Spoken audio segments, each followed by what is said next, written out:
Hi everyone, Raphael Harry here, and you're listening to White Label American, a podcast where we hear stories from an immigrant or two, sometimes more.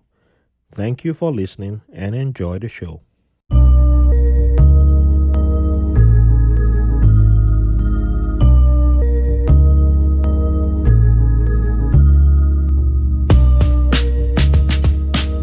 Welcome to another episode of White Label American. I'm your host, Raphael Harry.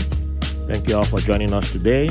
And before we begin, I would like to thank all my Patreons and thank you for helping us build community. And I invite you all listening to join us if you haven't joined us and help us take the community much further because there are a lot of things we need to do. We are not there yet and we'd like to do a whole lot more stuff. If you can't join us right now, I understand, times are not easy, but there are other ways you can support. You can support by liking, sharing, subscribing, and giving a 5-star and positive reviews on iTunes, most especially on iTunes.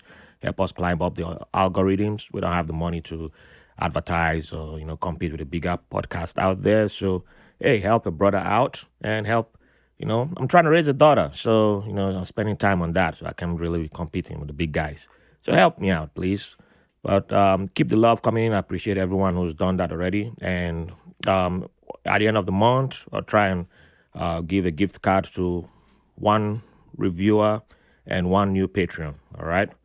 Now that's enough. Let's jump to today's guest.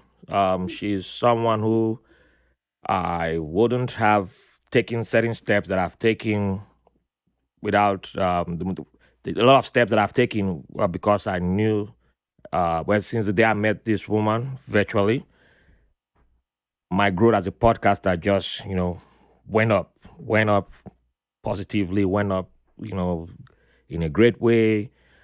She's a celebrated connector, experienced international development consultant, social change maker.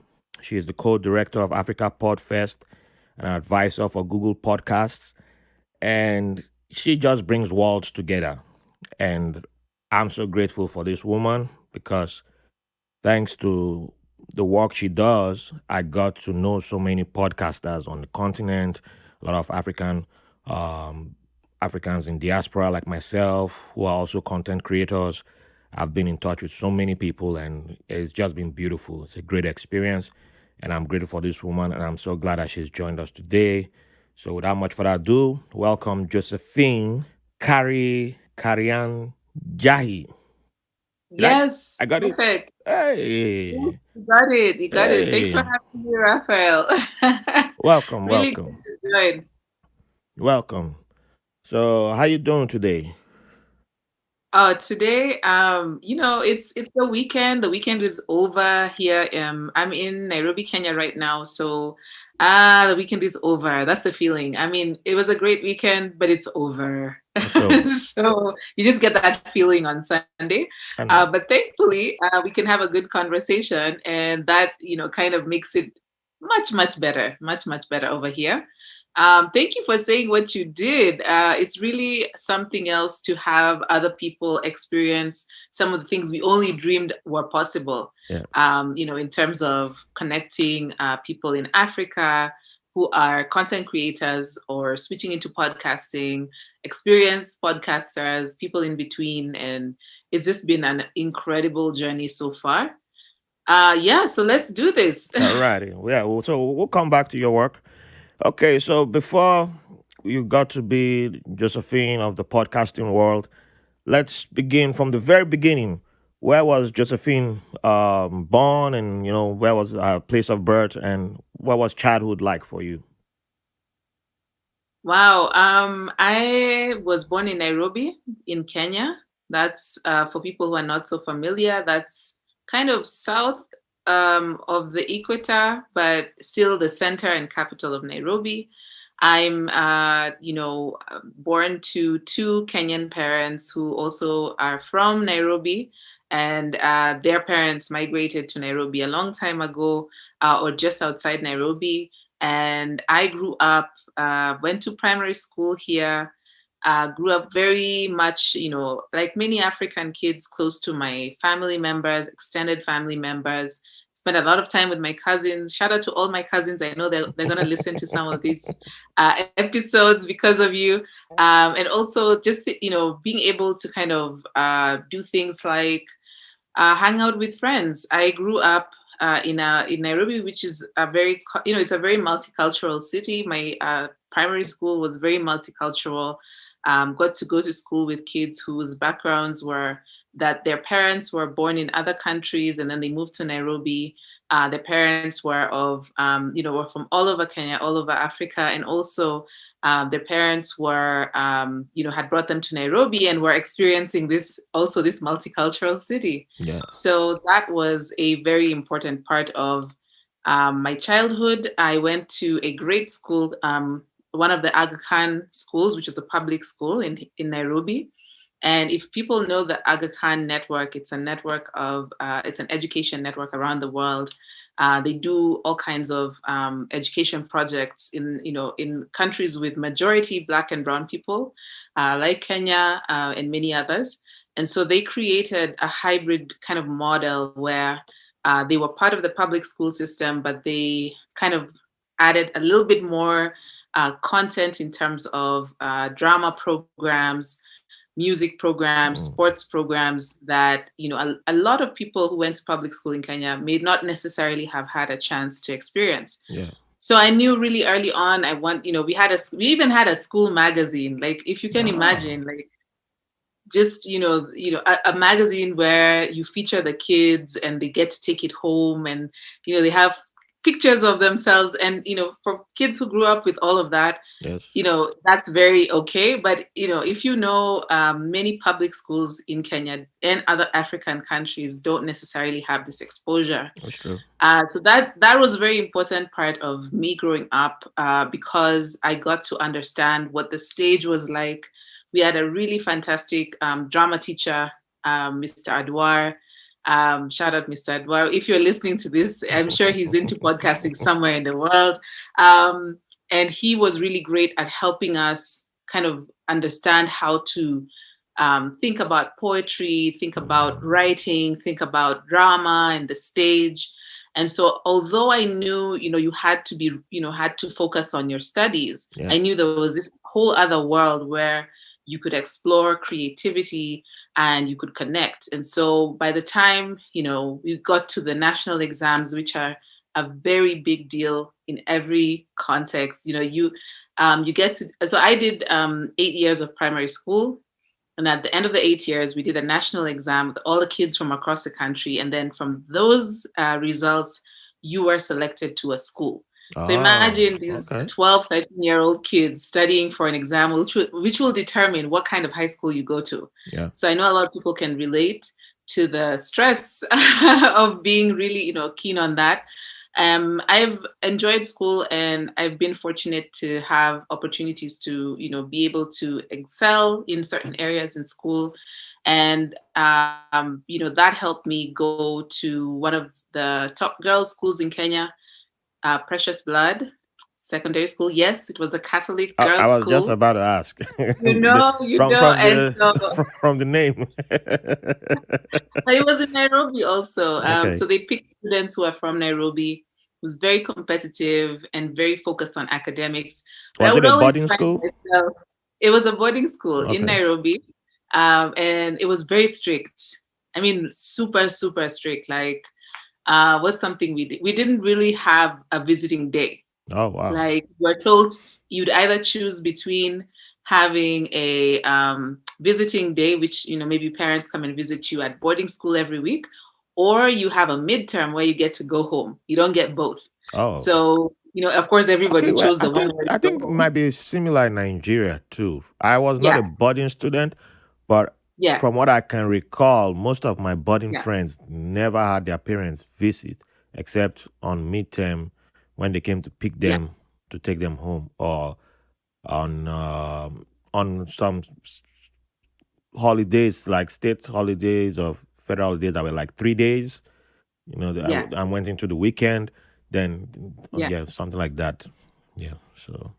Yeah, so that was the experience of for 4 years you're in boarding school, You've got to do well. It's very competitive, but at the same time, it was really fun. I met, great ladies who also were going through this experience of being in this really strict, very competitive Catholic school. Mm-hmm. But also, there were lots of clubs and activities that were appealing to me. I joined the choir. I was able to, be part of even a mixed choir, because a mixed choir is where half the choir is from your school and then half the choir is from your brother's school. So the brother's school Oh, at the time okay.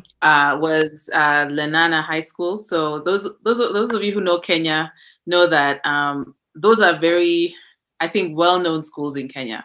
And so we had like the male section of the choir be from the boys' school, and then the girls' school had the female section of the choir. And we would have practice where they would come to our school and then we would go to their school, I think for 1 or 2 practices. Wow. So that was the, kind of like you had very structured activities.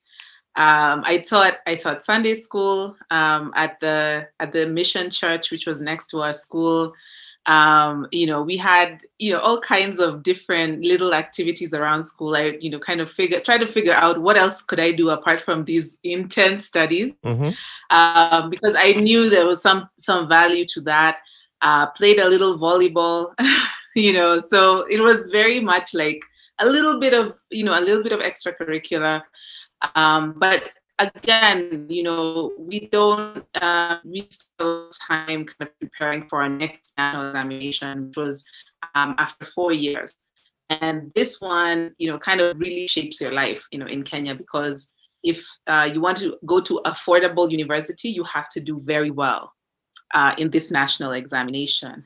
And so what affordable means is that you're able to pay, I guess, reasonable fees. So, if you're selected to go because of your performance, Yeah. you're charged less than if you opt into a program. So if you are selected, for example, as Raphael, you're interested in podcasting Mm-hmm. and you get the grades for podcasting, then you'll pay less than maybe me if I was selected into audio engineering and I want to go into podcasting overall. Oh, But I okay. don't Okay. necessarily have the grade for Okay. podcasting school. Yeah. So then you would, I'd pay more than you for the same course. Okay. So the exam was very important. So they spent a lot of time drilling us on that. But anyway, all of that to say, I'm very competitive. I'm very, driven. I'm a driven person, and I really wanted to do well, overall, just to kind of, make sure my parents didn't have to struggle to take me to school. But Yeah. also, I knew that there were people who got scholarships to go to university in the U.S. And I knew that there was some kind of way you could apply after you finish your high school in Kenya, where our school year ends in December. And so you would spend the next 9 months preparing your university application so that you could apply in the fall. So Oh, wow. maybe Okay. so I was thinking if I do like really well in my school exams, and then also I apply, think about these scholarships. I was so idealistic. I was like, I'm definitely gonna give. I can get a shot. I'm thinking this is a thing, and so I think it speaks to kind of my sense of things. Just thinking about things and trying to see what's possible. Okay. So yeah, Well, I wait, finished high school in Kenya, and then before you go too yeah, far, there's something that caught my interest. So 9 years, oh, sorry, 8 years of primary school and 4 years of secondary school, right? yes, So that's the Kenyan right, school model. yes, Because in Nigeria, it's 6 years of primary school, 3 years of hmm junior secondary, and 3 years of senior secondary. Then you head to yeah, university. So I was, hmm so I'm surprised because I was thinking all the former British colonies had in Africa had will be on a similar, because I believe West Africa, Ghana, the Gambia, Sierra Leone have something similar to what right. Nigeria has. So I was just fascinated by the 8 years. That just caught me off guard a little bit. But I did 5 years of my primary school, because Yeah. at the 50th mark, you are allowed to take the national exam that qualifies Yeah. you to move into secondary school. And then same thing at secondary school. At your 50th mark in secondary school, you can start taking the national exams for secondary Hmm. school. And if you do good enough, then you can dive at university. But the only difference is that for university, we don't have a system that you pay affordable fees. No, no, no, no. Everybody, you're on your own in Nigeria. That's the only difference. It's like, yep, you're on your own. It's except if you have some scholarship, which is it's a whole yeah, getting a scholarship in Nigeria is a whole different. Yeah, gone are those days. It's not easy, but yeah. So, but before we go too far, I want to go back to your childhood days. Um, Yeah. One question I always ask my guests is, what do you consider your favorite childhood memory? And it doesn't have to be just one story or one incident. You can make it two if you want. Well, I think my favorite childhood memory, I think is just so I have one sister who I grew up with, and we're two children from my mother, so we go everywhere together. And when we were growing up, my family and I, the best way to take a trip when we were maybe like 6 or 7 years old was to drive to the coast. So from Nairobi to Mombasa is about 7 hours drive. Wow. And this memory is really vivid for me. I think I was about maybe 5 years old. So my dad was driving, and we were with another family, and we were behind this truck, and a little piece of whatever the truck was carrying hit the windshield and cracked it just a little bit while we were driving. So we kept driving, and if you know the windshields of that time, Mm-hmm. so it would just crack a little bit, Just a but it little would bit, yeah. shatter. So this was the early 90s. So it's not like, even if it shattered, all you could do was kind of pick it out. So they cleared out the windshields and continued driving. Um, so Wait, was the windshield crack like in slow motion? Because I've seen it happen before, where it's like it the didn't stone lands happen. and then it's like you see the crack, and it's like it's not gonna Yeah, happen. so It's not gonna it's happen. kind of like, so they slowed down and they kind of cleared out the glass and all that. And then they kept driving. And to this date, I asked my dad, like, why did you keep driving? He's like, because there was no way we were going to wait for a bus, Yeah. because you had to buy a ticket, Mm-hmm. before you leave the city, and kind of kept going. And you will not believe the kinds of things a windshield keeps out of a car. We had bugs, we had birds, we had dust. And then bless my mom, like she she covered us with a little wrapper on our faces so we wouldn't get so much dust. And I uh, just have this vivid memory of like us driving down the highway, and so all this stuff just flying in. And they were just trying to keep us calm. They're like, this is totally normal. This is how it happens. We drive down, and things happen on the road, and it's going to be great. yeah. And I think about it now, I'm like, that was terrible. It was very, I mean, you couldn't get it fixed. And so when we stopped for the night, they just covered it with a little sheet, and just tied the sheet to the Yeah. ends of the car, because they now had to try and find out if it could get it fixed in Mombasa. At the time, I don't know, maybe those who grew up in Mombasa can tell me, but they couldn't find a shop that would fix that specific windshield.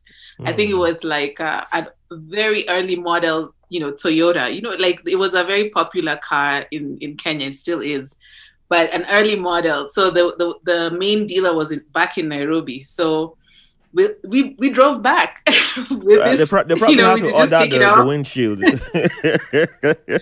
They did. They called and they were able to order it, I think. But I just remember this trip, and every time I think of it, I just think, if you're going to be a young traveler, you have certain experiences that form your mind. Yeah. They're super clear. Yeah, so shout out to my parents, who I love dearly, Yep. because Shout out to your parents. So yeah, I give them a shout out because yeah, yeah. So it's that's my not lie. favorite childhood If you've memory. driven in a car without windshield, yeah, you appreciate whoever invented the windshield because woo, yep, It's a lot. it's a lot it protects us from. It's a lot. It's a lot. Yes.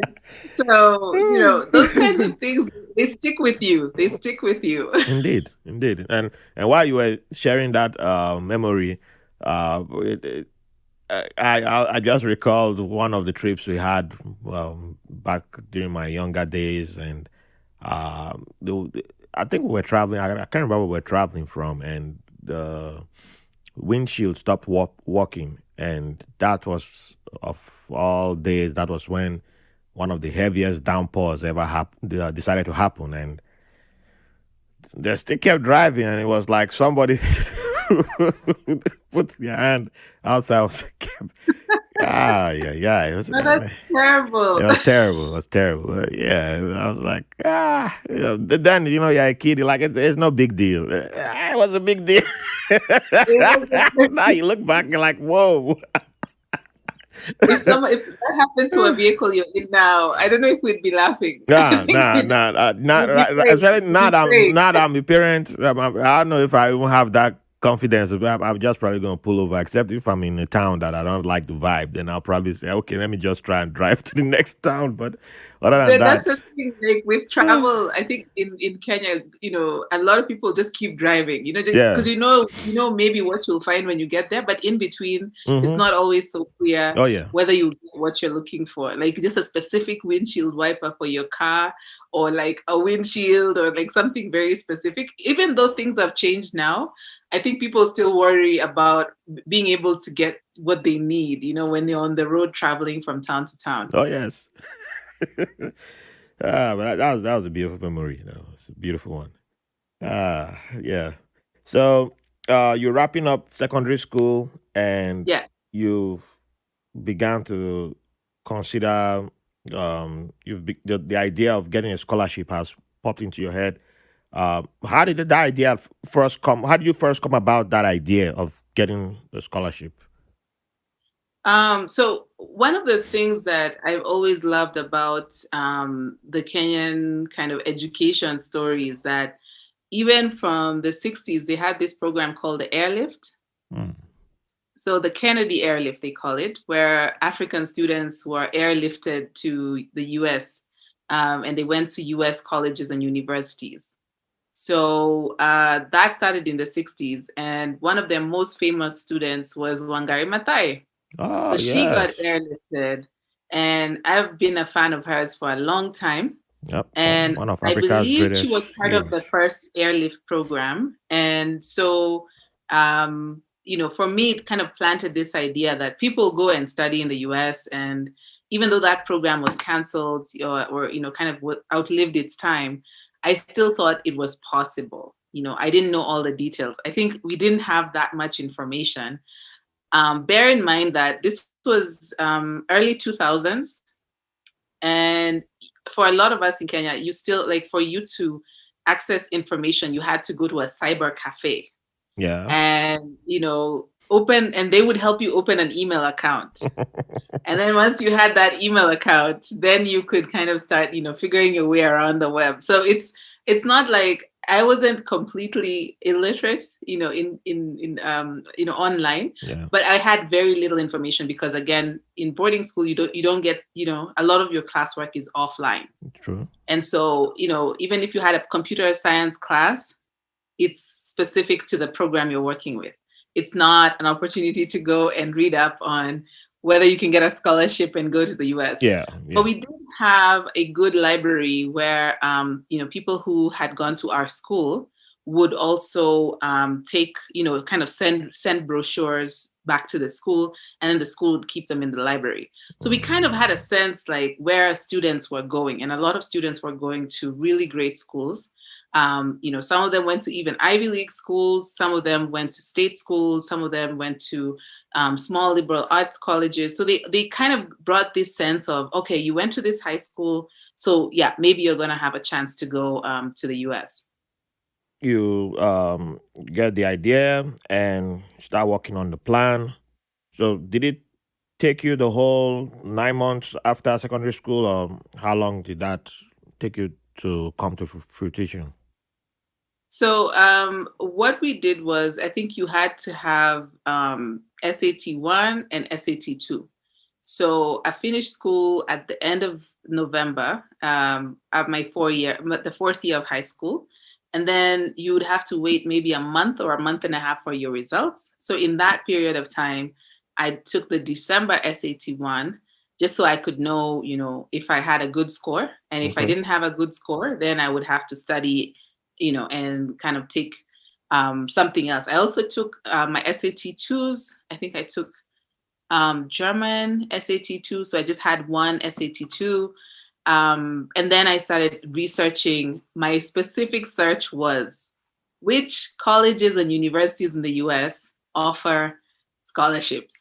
So if they didn't have a scholarship, I crossed it out, Smart. especially scholarships to international students. I was like, no. So I picked up, the Peterson guide. It's a really thick guide. It has all the colleges and universities in the US, and it's a thick book Mm. that Peterson puts out every year. I don't know if they still do this.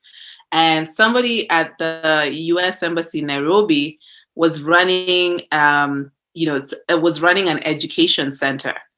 And so what it was is that the US Embassy in Nairobi would have a site where they would offer advisory on colleges and universities in the US. And so when I say someone had it, it's like you call them and said, hey, I want to go to school in the US. You call the help desk at the Yeah. US Embassy, and they will tell you, you should probably contact the US Education Advisory Center. And this is a thing they have in lots of countries. So the Nairobi embassy had a wonderful woman called Dr. Mary Nelson. God rest her soul.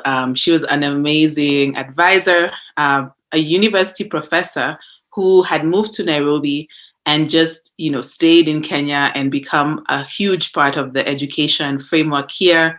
And she was the one offering the advisory. And she, so you'd pay kind of like, I think it was like $20, something like that. And you have kind of like a session, kind of assess what your needs are, what kind of schools you're looking for, and that kind of thing. And then she would kind of give you a plan to start preparing. So I saw her, I think, at the beginning of January after my high school year was over. Yeah. And we started, my mom and I started working on the plan. And my mom can find anything. She has a research mind. She's great at that. She was like, oh, this is what you want to do. Let's while you're waiting for your other grades, let's keep doing this search. And so my dad was supportive, my sister was supportive, but me and my mom, we were like on it every day. We do like we had like our paper list, and she'd say, how many did you cross off today? Like, did you check out, what they're currently offering for this year, so that at least for next year, you have an idea of what to apply for. So I did this like literally line by line, from A through Z, because they'd say offer scholarship to international students. So if they didn't offer to international students, cross out. So many of the wonderful schools that you can even imagine, I crossed them out. Wow. And I started looking also at liberal arts colleges, because they also had this, kind of like good reputation for supporting international students. So, for example, some of the liberal arts colleges are like Williams College, which was really interesting. There was, just a whole host of others. And so Dr. Nelson said to me, hey, we also, I've had a chance to do a college tour, and we went to a different, great number of schools. And I think you'd really be interested in one particular college that I visited called Bryn Mawr College. I said, Bryn, what? And she said, Bryn Mawr College. And she said, it's a selective liberal arts college, and it's based in Philadelphia, or just outside of Philadelphia. It's beautiful. She said it's full of smart women who go-getters, and you've been in an all-girls high school, so you'll appreciate the all-women's college environment. Why don't you take a look? And they offer scholarships for international students. So, that was my big criteria. Yeah. And so I said, I don't know if I want to go to an all-women's college. I mean, I just came from an all-girls high school. And she said, no, I met some of the girls. You remind me of some of them. So you take a closer look. And so I prepared about 15 different applications, very comprehensive. That at that point in time, there was no common app available, really. Each school kind of I think each school had its own application form. Okay. But there was a catch. You have to pay while certain schools will waive application fees, not all schools offered waivers for international students. And so I started thinking, I made a huge plan. So I would apply early decision 1, which so early decision 1 was due in October, and then they would tell you by December 15th. And so I would apply to one school, early decision 1, and if they didn't accept me by December 15th, I would send the other 14 applications. Okay. So my plan was like, I'm gonna spend as little money as possible applying to these schools, because if you get into your first school, then maybe there's a chance that you might get that scholarship. Because I was very targeted. I was like, if it doesn't work, I'm not going. Yeah. So thank God, I applied to Bryn Mawr College as my early decision first choice in October and of that year, and then on December 15th, I got an email saying you're gonna get some registered mail through FedEx, but welcome to the class of 2009. Wow. So, and I read the fine print. They were like, and we have, we've offered you a generous international student financial aid package, and I was like, yes, this is it. Is that scholarship? So that's a scholarship. So. I was financial, the financial aid, because I'm like, wait, I thought everybody's on financial aid one way or the other now. So they said, the Office of Financial Aid is what they call it, right? Okay. So they then kind of said, so for you, this is what it is. You'll get your package, which is, we have certain grants that we do for international students, but the catch is, for every international student grant, you had to pay 14% tax on that grant. Oh. So if your school cost $30,000 a year, you had to pay 14% of $30,000 to the IRS. Oh, that's news to me. Yeah. So while it was wonderful and it was amazing to get that opportunity to study and to be able to tell my parents, hey, you just need to, this is what I need. I need my upkeep and a little bit more to pay the tax. Yeah. Because this is a really good package. So I can't remember what the exact amount for the school was, but it was a very generous package. And then they said, but don't worry about the 14% tax. You can get a job on campus. Okay. You can get a job on campus, and then you can pay it in installments. Like you can pay the IRS. Wow. So that was my introduction to the IRS. Welcome to America. I was like, wow. I mean, they literally came to campus to register us for our tax IDs just so that we can start paying tax. They weren't playing. They weren't playing. They were not playing, and I laugh now, but at the time I was very stressed out. I was like, I have bills to pay. I have a job, and I'm a full-time student, and I came all the way from Nairobi, so I can't fail. I can't skip a class. Yeah. And note, if you remember, I don't know if you know this about, at the time it was called INS. If you did not take a full course load of classes, your school would report you for not being in school full time to the INS. Woo. So the conditions for your very wonderful opportunity, you had to pay your tax, and then you have to be full time. So those two things were kind of like, you know, um, and for anyone who's listening who's had to go and try and go to school in the US, hats off to you. I had it easy compared to what a lot of students, international students, go through to try and go to school in the US. Like, if anybody, if you know how hard it is, it's like I'm making it sound super easy, but it's a very difficult, competitive process. Thank God I was able to do it, but I couldn't replicate it. I don't think I could say, everybody can do this. Yeah. I don't think that's the case. But for me, that was the path. And so that's how I became an international student in the US. All right. Before we continue with your time in college, let's take a quick break, and when we return back, we shall go into the full American experience. Hi everyone, your host Raphael Harry here. I can't believe we've gone past our 1 year anniversary of doing White Label American. I've had the privilege of speaking with some amazing people, sharing their modern day immigrant stories. And you've allowed this Nigerian immigrant to share parts of his immigrant journey through this podcast. Also, one of my goals of this podcast is breaking down artificial walls that keep people from getting to understand each other. Based on your wonderful feedback over the last year, I think we have done a decent job in breaking down some of those walls. We would like to continue and expand on this mission, but we need your help.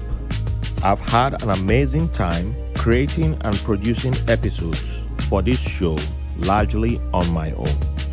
We have a lot of ideas for new and exciting content to expand upon the mission, but we need direct support from you, our listener, which is why we have created a White Label American Patreon page where you can make a one-time donation or become a sustaining contributor where you can get access to exclusive content, help me interview upcoming guests by submitting questions, and even have the chance to sit down with me for a one-on-one conversation, either virtually or in studio.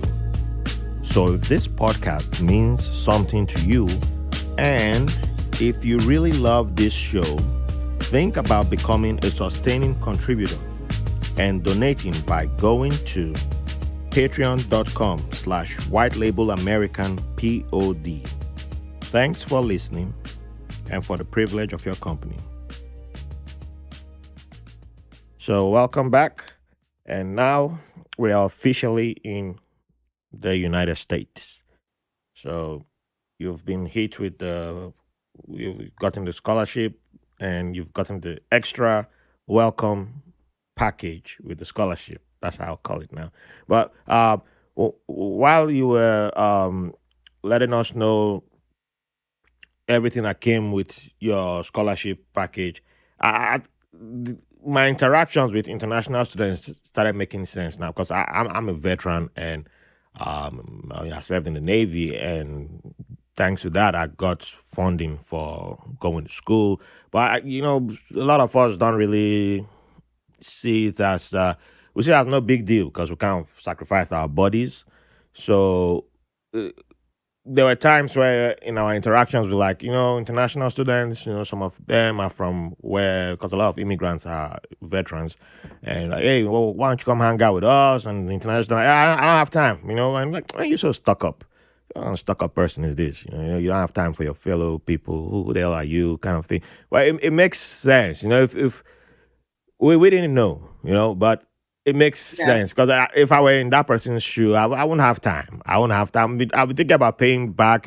That's like you said. You were stressed up already, even though one, it shouldn't have been as stressed as You don't have to be like that. But I can look back and say, oh yeah, I think if I would have been more understanding to my on international students dilemma and what they were going through instead of just thinking like, hey, you all are international students, your family could afford to put you here or that kind of thing. We didn't know who was on scholarship, and especially the African ones. Not everybody wants to tell you that they are going through a problem.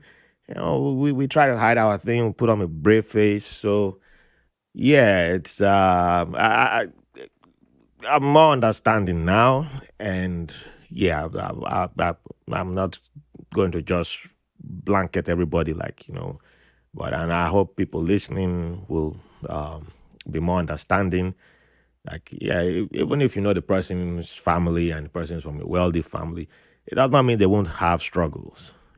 They're still human, so still be understanding. That's just all I'll say. If they're a douche, then yeah, okay, fine. They're a douche, let them go. But be understanding to people because it's not easy. It's not easy for the students coming to a different country, new land, and all that. So It's definitely that. I yeah, mean, I think what you're saying is real. I mean, I don't think we even had the vocabulary to say, I'm having a problem. no, I we have a don't. problem with Trust me, this we don't. system. We did not because myself with all that I still there were lots of situations during my time in the military. Still didn't know how to say I needed help because Yeah. I was in the mold of being a tough guy, trying to be a tough guy, fitting into a certain box that had been created for me. And then I'm now going to school, and then I'm trying to fit into another expectation at school. And then you meet your international students, and you expect a certain interaction to take place, and then they see you, and they expect a certain interaction to take place with you.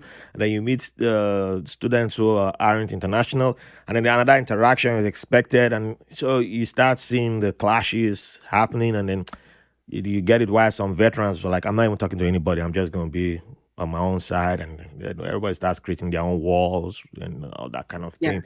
So now looking back and with all the information I have now, that I'm more open to hearing other people's journeys and experiences. It makes sense to me. It makes sense to me why I was the way I was and why other people were the way they were. And yeah, Right. I can openly say I'm sorry for the way I treated some people because it wasn't like I just woke up and said I'm gonna be a douche to you. But there were times I was a douche because I don't care. I'm like this damn Africans. Let me go sit down one corner back. That's just the way I walk out. Oh Walk man. past All, you know. all of all of Raphael's friends and maybe friends need to hear it. They need to hear Yeah, that. yeah. Um, I try to tell them, the ones who are willing to listen, and right. those who are still not living by the, we have to be in this box, that I came from that tough culture mentality. So there was that fight still going on with many of my people who know me. Like they're just surprised I'm not still embracing that line of thoughts. So But people change. Like if you're growing and learning, you something about you has to change. I believe that so much. yeah, And I think I would, if I remember how I was when I started the US experience, I didn't know, I knew as much as one could know from being, an outsider looking into the US. yes, So you have some knowledge of pop culture, you have some knowledge of politics, you have some knowledge of people dynamics, but there's nothing like moving to the US as a young person, as in, an African person, and starting to confront being Black in the US mm-hmm, as compared to being Black in other countries, which may or may not necessarily impact your life in the same way. true, And one of the things that I think really helped out is we had the Bryn Mawr African and Caribbean Students Association. And so the African Caribbean students would get together. The African American and Black, just the US Black students would get together. They would yeah, call the sisterhood. And so we'd have these joint events where we'd talk about, the different experiences that we were having. We'd talk about why we had these silos of, oh, you're from the Caribbean and you're African and you're African American and we're all Black. And so yeah, I think for me, one of the experiences that I had was we had a conversation with one of our professors who, was, very kind. Shout out to Dr. Kalala. And he was, listening to us talk about, well, I'm, in my Black experience as an African immigrant, all these different people talking about in my experience. And he listened to us all and he was like, okay, you make a good point. You make a good point. Then he said, okay, now I'm going to say something to you, which you need to remember. When we leave this door, because we were in a lovely living room on campus, he said, when we leave this door, we are all Black. Yeah. And that, it doesn't matter whether you have a college degree or your family, you think your family is wealthy or your family is wealthy. It doesn't matter whether you can speak the right kind of English or, you wear the right kind of clothes. You're still seen as the same Black threat. Yes. You are a threat. And the room was silent. And people were just like, I don't think the conversation was headed there yet, but he took us there because he was like, we can talk about all these different identities you have. And, oh, my experience is this. And, these people say this. And when we're out and all that. But when we leave this door, we are all the same Black threat. Me, professor, with all my credentials and my hood and my robe and my publications, we're all the same. So if you can't see that, then you need to find out why you can't see that, because that's the most important thing that will impact your life here in the US. And it stuck with me. And it's the same thing, I think that kind of like was my experience being Black at Bryn Mawr is like, we weren't that many Black students on campus. We were a good number of international students, but from different countries. And I couldn't say that the majority of the students were Black international students. And also, I think there was no time to feel like, but I'm not that kind of Black student. I am African. Hi, there wasn't that, it was live. It was experiences like having students call campus security because they saw some of our African and friends walking across campus, especially Black male African students. It was people who you were sharing a seminar with who, would be sitting and dialing from their rooms. It was a lot of people who are not really, it was a very, I would say like, it's a predominantly white college. And I think we were woefully underprepared to be, on this campus because we didn't have, some like international students don't get the multicultural student training. I don't know if this happens in other areas, but then there's kind of like kind of sessions for multicultural students. So they kind of bring in students who are non-white students, and they kind of have pre-college sessions together and kind of talk about race, and they talk about all these experiences. So we didn't have that, but it's no excuse. Of course, even if you didn't have that, you still had to learn it somewhere. Yeah. You had to learn what race means. You had to learn what culture means. I think we were very sheltered from a lot of what students who commute or live off campus experience, because we were on campus. The campus itself is kind of like a very big bubble.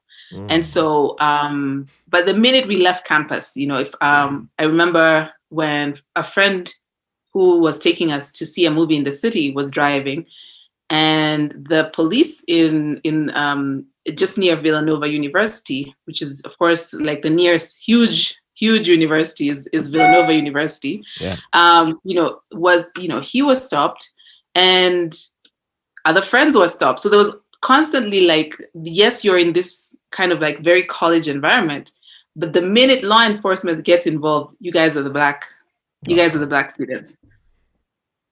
So I love that, there was a lot of community. There was a lot of support from the Black staff, educators, administrators, the janitorial team, the hospitality team, in terms of dining rooms and cafeterias, a lot of whom were Black, were very supportive, and they became home away from home for us. But there was still a lot of unlearning and learning, and sometimes it was very tempting to kind of step aside from very painful conversations about race and class, and say, I'm international. That doesn't apply to me. Yeah. And all these folks who are loving on me were like, you don't get to do that. Young Josephine, you don't get to do that. You are in it, whether you want to be in it or not. And so a lot of the unlearning and relearning helped me kind of reframe who I am in the world. And I think if you're fortunate enough to have people in your life who call you out and call you back and say, this is some reading you need to do. This is some learning you need to do. This is some steps you need to take so that you can unlearn what you think and learn how to navigate this world in the right frame of mind, because it's a mad world. And it's an anti-Black world in many cases. And this is how you have to, this is the reality. Yeah. You can't hide behind any of those things. So that helped me get the kind of frame of mind where I could start to, take steps forward, not just think of, okay, I'm going to get through college, and I'm going to have this GPA, I'm going to do these things. This is life. This is life outside of college, outside of these bubbles that fortunately I'd been part of. And so that's where I found myself. That was the Black experience. That was the living in America experience. So while you were beginning, while you officially got into the Black experience and the American experience, you still didn't lose touch of your creative juice, and you were still drinking, or you began to expand your creative juice, if I may put it that way.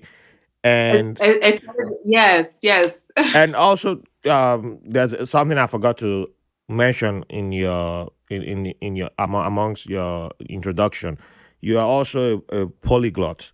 So, by the time you left Kenya, how many languages were you able to speak? And at college, did you add any languages, or when did you add more languages? Right. So every Kenyan student has to take 2 languages: English and Swahili, or Kiswahili. For those who speak the What's language. the difference between Swahili and Kiswahili? Swahili is the English version of Kiswahili. So everyone who speaks Swahili, that's what I'm learning now. Sure. Oh, wow. So if you're in the US, everybody says, "Oh, do you speak Swahili?"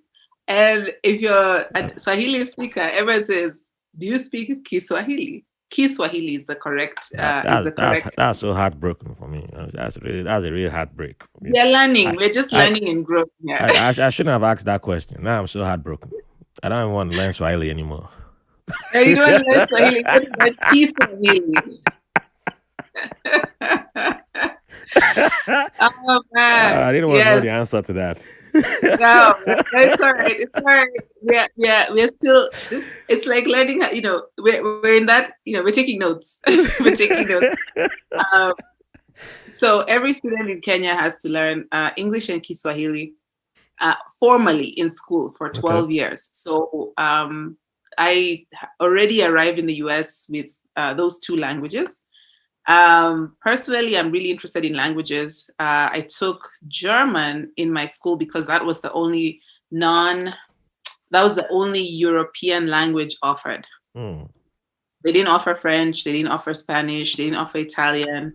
So I said, okay, I'll learn the German. Wow, with no plan of going anywhere German speaking. I just thought, I need to exercise my language arm. And that was really fun.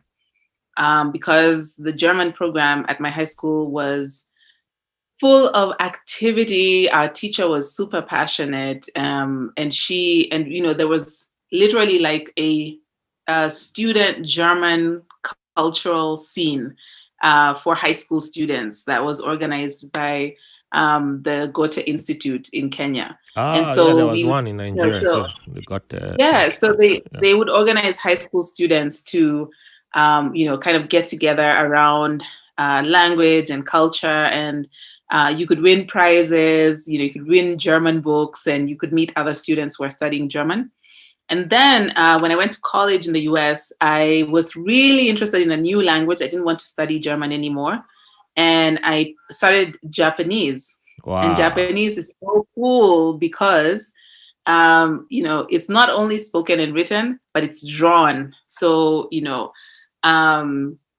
we learned, of course, we went in and started learning how to write the scripts, how to speak the language. And also that was a program that was there, my first. Oops. I think signal is low. Can you hear me?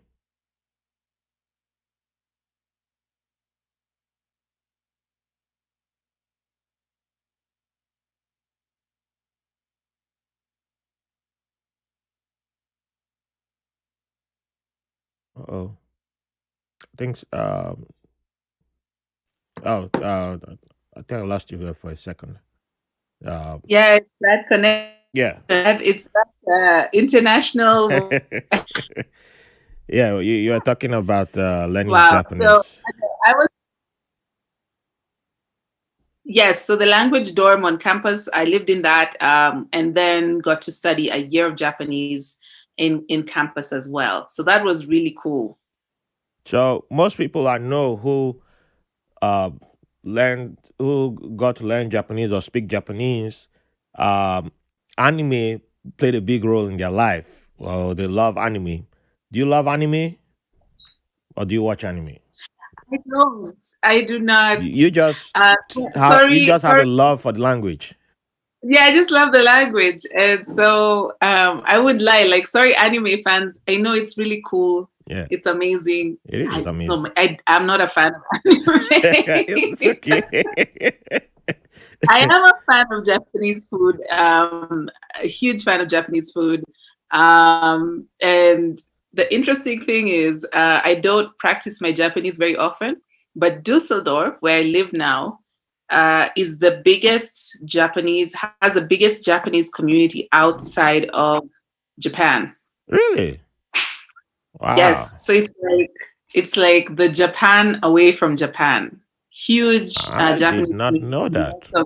Wow. lots of cultural activities, lots of businesses, Yeah. people who live in Düsseldorf who are Japanese and carry forward the Japanese culture, language, and experience. Wow. I did not know that. That's something extra new that I've learned today again. Wow. That's wow. Okay. Well, now that makes up for your not liking anime. So I may still pick up anime later on, but and of course I'm calling it the wrong thing. So like I was in class with hardcore manga fans, hmm like the full experience, and they were really great folks. And we had so being a polyglot, I think, and in addition to Japanese, so every African child I know has parents who speak another African language, or two, Yep. or three, or four. So because of growing up in Nairobi, I picked up a little bit of my neighbors' African languages and my parents' African language as well. Okay. So And what is your own language? Your tribal language? my tribe, I don't like saying tribal. I don't Okay. know. Your Tribe for ethnic me. group. So Your my ethnic group, yeah. my African language that I speak very well is Kikuyu. Kikuyu. Okay. Yeah, Yes. I've heard of Kikuyu. So I don't know if it's a pretty common language in Kenya. Unfortunately, we need to know other languages, but Yes. for many reasons, it's pretty common in Kenya, and for better and for worse. So Swahili It's is the national language. Swahili is the national language. Okay. Kiswahili is my Kiswahili. We'll use both. They're both correct, but Kiswahili is corrector Okay. if there's a word Yeah. like corrector. Yeah. But yeah, so but for I me, go with like correct. I agree with corrector. It's Kiswahili I want to learn now. corrector is Kiswahili. So if you hear someone saying, "I want to teach Kiswahili," to Anna, I want to learn Kiswahili. Kiswahili. Teach me that. Teach me that. So yeah, so I think one of the most beautiful parts about being African is that a lot of us are polyglots. A lot of us, like you have some, you pick up a lot of languages, whether you are a language person or not. Yeah. you just you just have to. And so I think one of the things that is really cool is that my grandmother, and my great grandmother, God rest them both, only spoke Kikuyu. And so being able to speak with them while they were alive, to share their stories and experiences, really fueled my interest in learning how to read and write in Kikuyu. And a lot of people speak Kikuyu, but they don't read and write in Kikuyu. Yeah, that's another. And just people of that generation, like our grandparents and great grandparents, those of us who are fortunate to know them, they enjoyed sharing their stories in Kikuyu because that was the language they grew up with, number one. And then two, that's the story.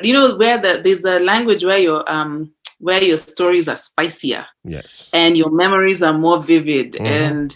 And you share so many more things, and the prayers and just all the things that you have to share with your children and grandchildren and great grandchildren lie within the language. So for me, it holds a special place because I got to connect with them on their level. They were able to talk to me. They were able to teach me things and show me a side of themselves that I wouldn't otherwise have known if I didn't speak Kikuyu. Now, my Kikuyu, so every time I speak Kikuyu, people tell me, "Oh, now you're speaking Kikuyu like you're as if you came and became a missionary to the Kikuyu, and then you learned the Kikuyu, and then now you speak it with that second, third person accent. The accent has changed. So as you can tell, I know I'm going to get my Kenyan people are going to roast me for that one, but it's okay. I still love everybody equally. It's beautiful. You're still in a better place than myself. Mine is I can't even read any Nigerian languages, but yeah, I wasn't even aware that family spoke about the language thing. But the older I got, that's when I realized that family spoke lots of languages, but the emphasis was on English, so they got a bit out of me when I was younger. But as a kid, you don't even know these things. But by the time I was probably 6, I was speaking 3 or 4 languages just by soaking it from neighbors, just interactions with. I was already speaking Yoruba, Hausa, and English, Pidgin English, what we call Pidgin English. And like you said, there's a way of telling stories, or like even jokes. There are certain jokes that we can tell. And when I speak Pidgin, I speak mostly Bendel or Wari Pidgin, which is different from Lagos Pidgin. Ours is more spicier because we are better than Lagos people. Take it any way you like. But if I translate the joke into English, if I tell you the same joke in English, the spiciness is gone. But if I say it in Pidgin English, everybody, even the Lagos people, they will still understand, and they'll be like, this guy. How did you come up with this story? How do you even... So like when you meet the older guys, the elders, and they're drinking, like I go to the local shanties and I buy them a shot, and then they start telling me some story from the past, and it's like, you don't want them to tell that. They can't tell you that story in English. They can't. It's just that's the language they know it in. You just let them tell you that story then. I'm like, yes, it does make sense. So I have to ask, your work, I have to jump forward a little bit to save time. You now, how did you get into the official podcasting world of organizing? Because you're not just a creator, because you also do some podcasting, but you also create a platform for podcasters to have a voice, and podcasters on the continent, which many people tend to forget that Africans are very creative people. We are like the originators of creativity, to be honest. And due to various factors, it's not easy for people to, get their voices out there. So how did you get to be? How did it come to you to create this platform and give us a voice? Our brethren on the continent, a voice to a place to come together and put their voice out there. Right. So one of the things that happened in the course of developing my own work life, as in terms of like working in international development and specifically in advocacy, partnerships, and communications, is that I got to start listening to different podcasts that were out. Around 2017, 2018, I was really listening to a lot of the podcasts that were coming out, specifically for work reasons, because I wanted to know how podcasting could play a part in telling stories around people and culture across Africa. And so I really enjoy trying new tools and experimenting. And I knew about recording with Audacity. And so I started trying to record my own podcast in 2018 when I was in between projects. So I usually work specifically in African countries with companies and organizations that are looking to do advocacy, partnerships, and communications. So that could be anything from research to writing to fundraising to a whole host of different things. So for me, podcasting started as a tool to be able to talk to people who were thinking, I'd get a lot of calls from people saying, I really like what you're doing. It seems like you have a career where you make social change happen. So how can I make that happen? And I have this full-time job, or I'm a full-time parent, or I just don't have time. And so I started my first podcast where I was talking about this I can do. So this one thing I can do, just talking about one thing you can do to become more active in social change projects. And so I started trying to edit, record, be my own host. Yep. In 2018. Mm-hmm. And I realized that I really wanted to listen to other Africans. I really wanted to hear other African voices. And the more I sent out the first podcasts, the more feedback I got about things I could do better technically, guests I should interview, volume, how long it should be. I got a lot of feedback.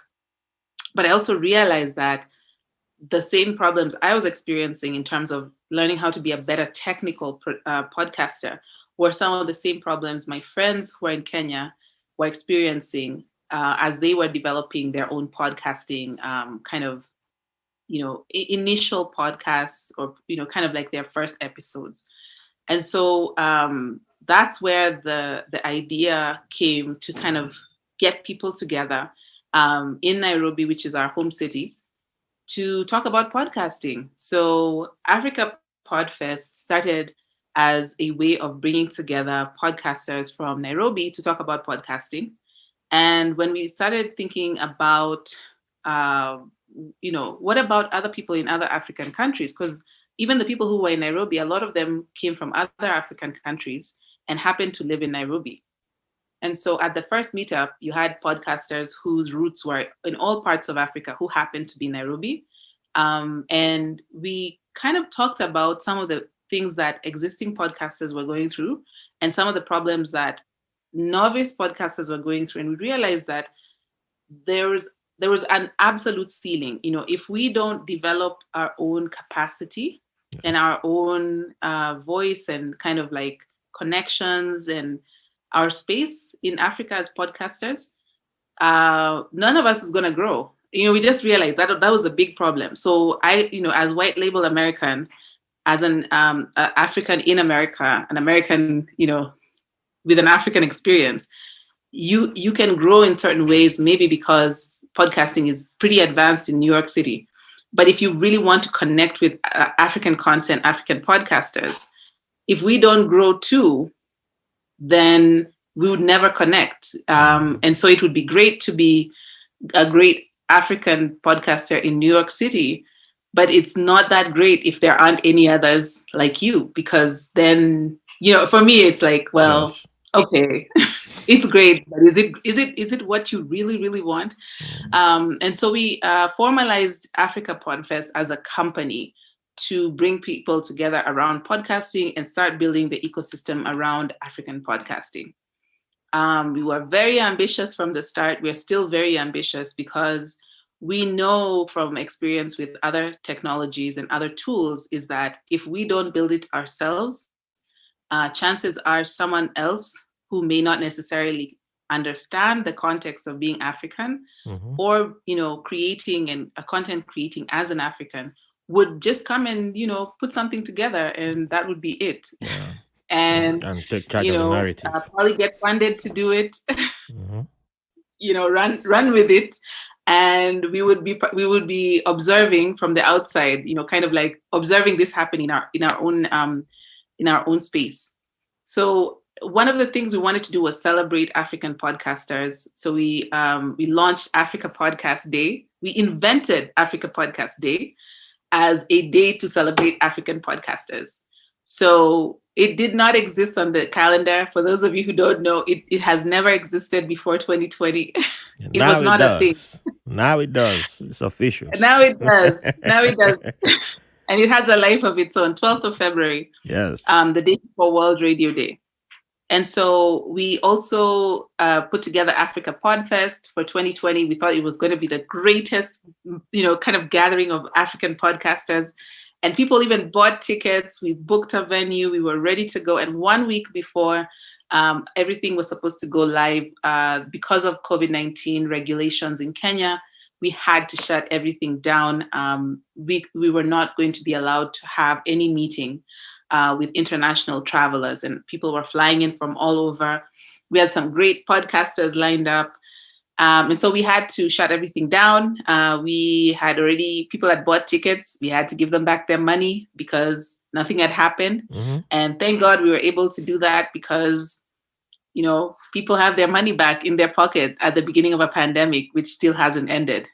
But beyond that, when everything shut down, we were like, we need to still lean into like the community that started, because we had groups we had a physical meetup on Africa Podcast Day in Nairobi. So there was already a physical kind of representation. We'd had a conference on podcasting before we formally started Africa PodFest. So we knew that there was a community.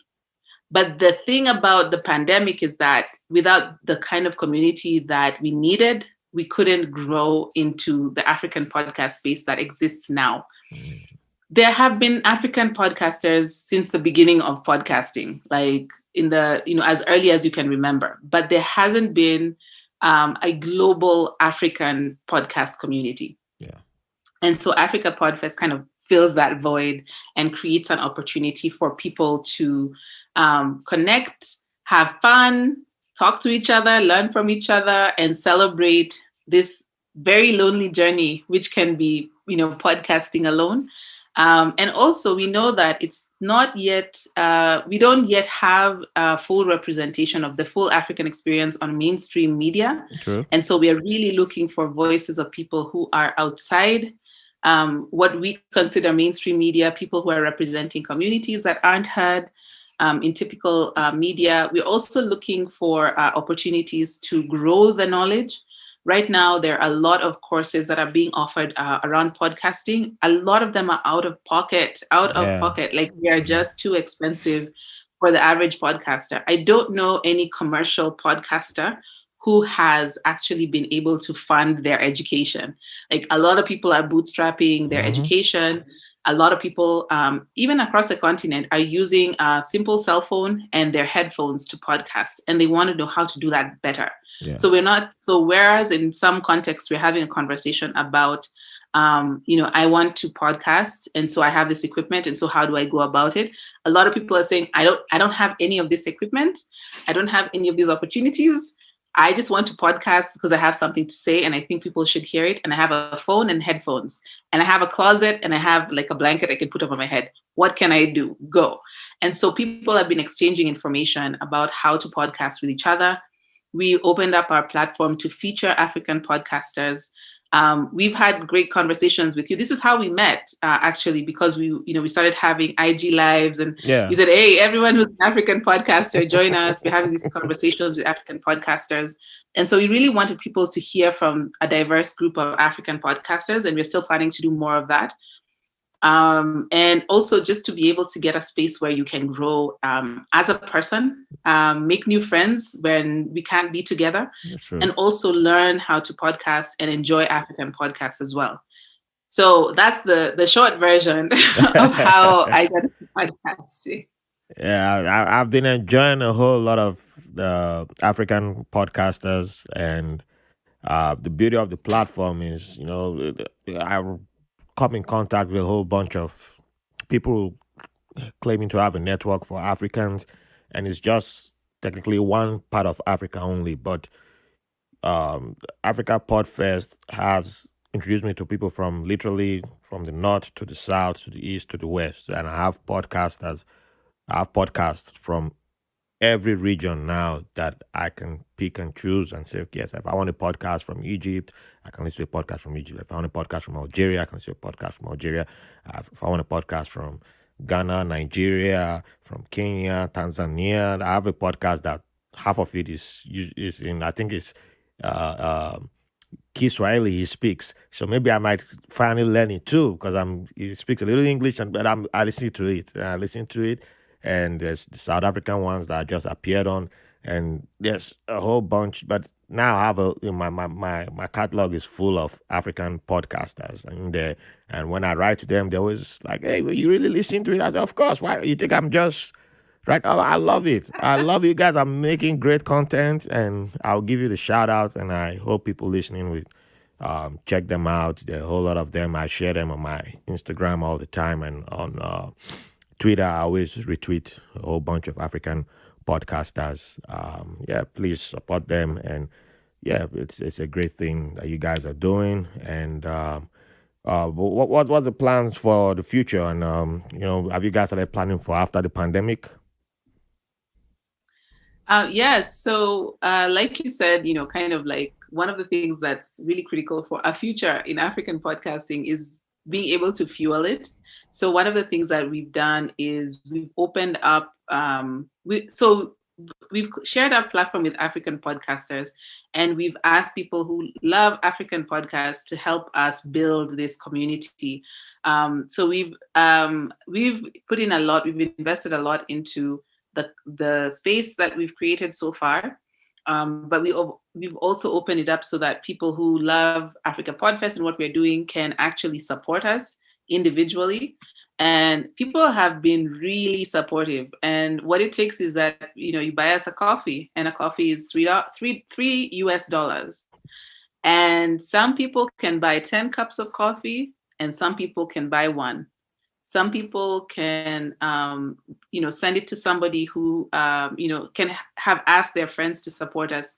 And so, first of all, that's the biggest plan in terms of sustainability, is just finding us a very good way of supporting the work that we're doing. So if you're listening to this and you're wondering what to do, first go to www.africapodcastfestival.com, and, we run on coffee. So that's the first plan for the future of Africa PodFest.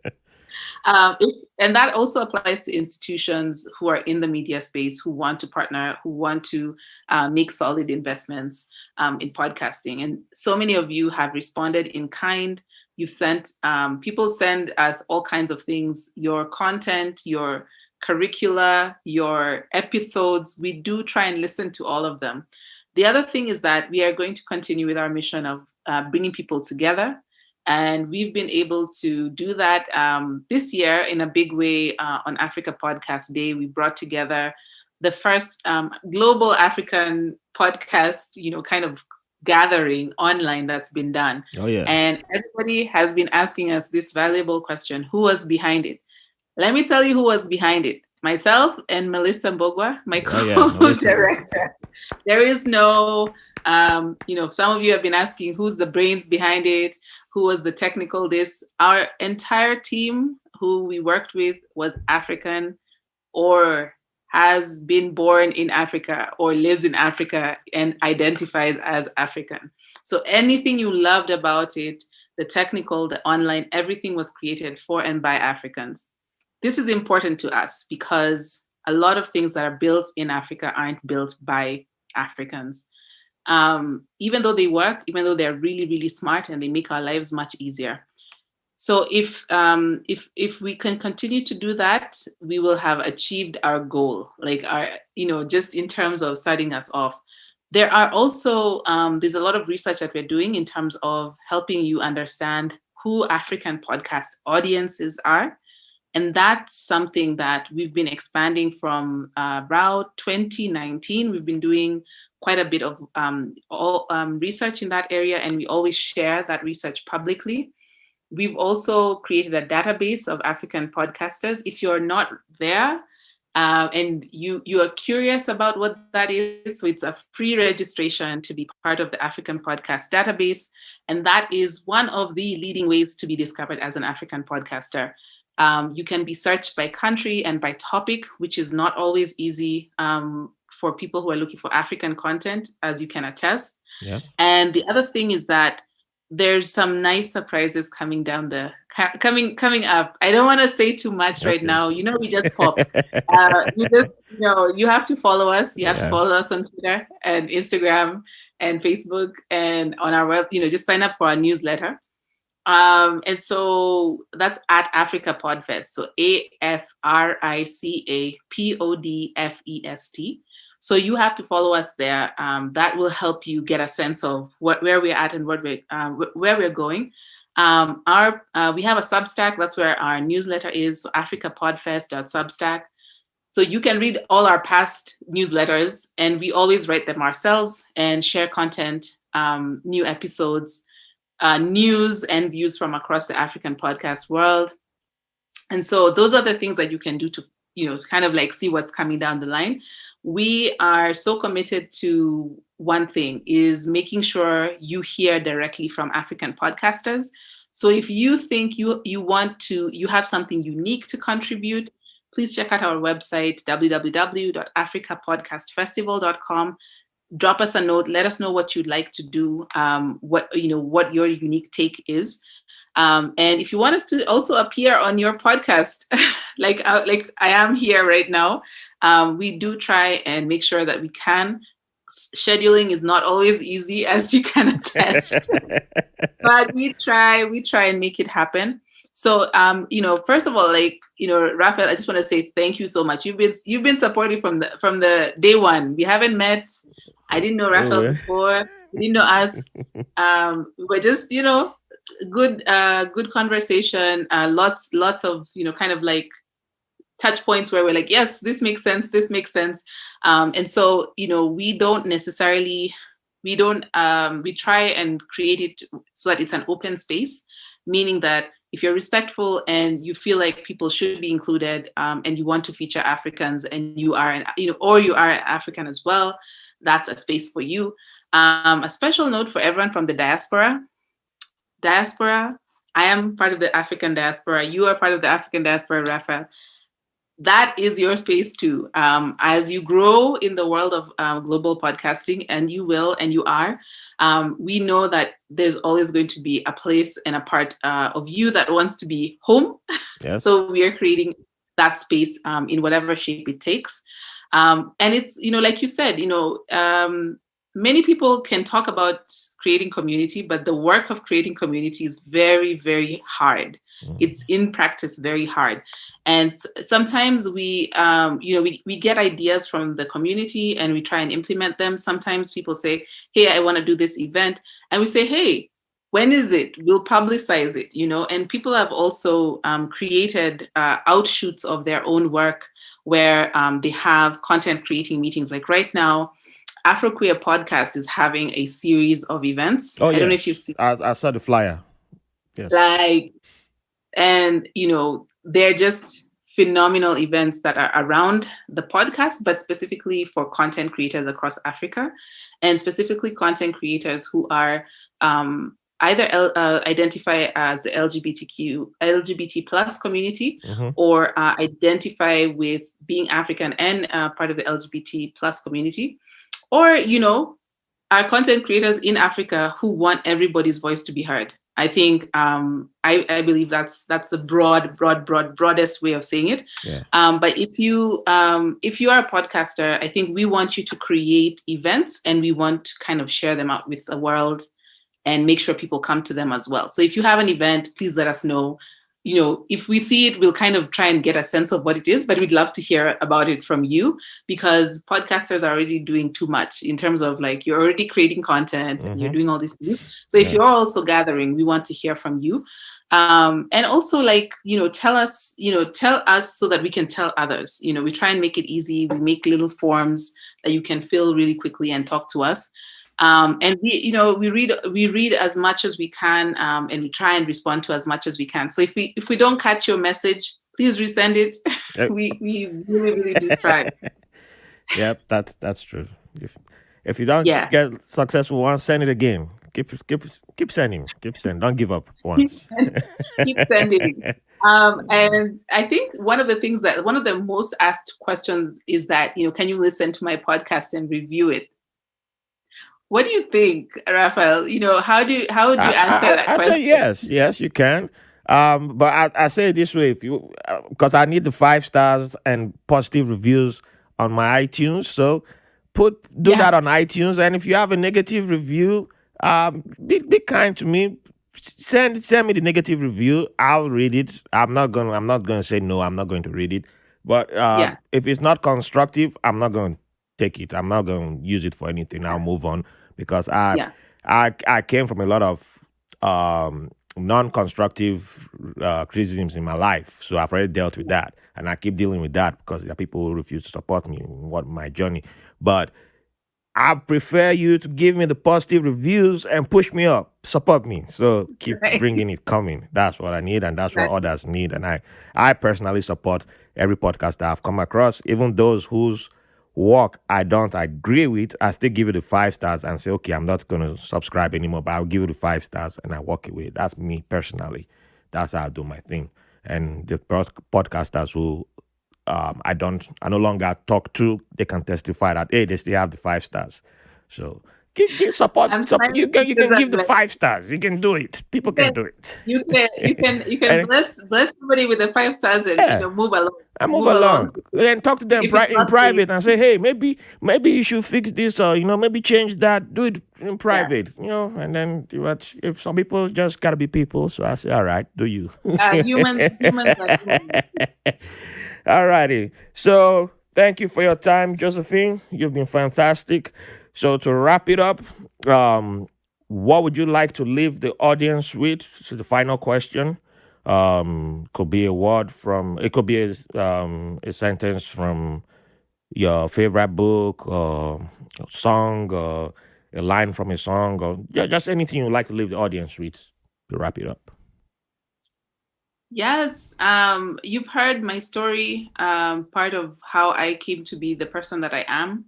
I think that if I can leave you with one thing as a podcaster, as someone who loves podcasts, you're listening, you're a storyteller. And so, one of the things that makes you unique is your story.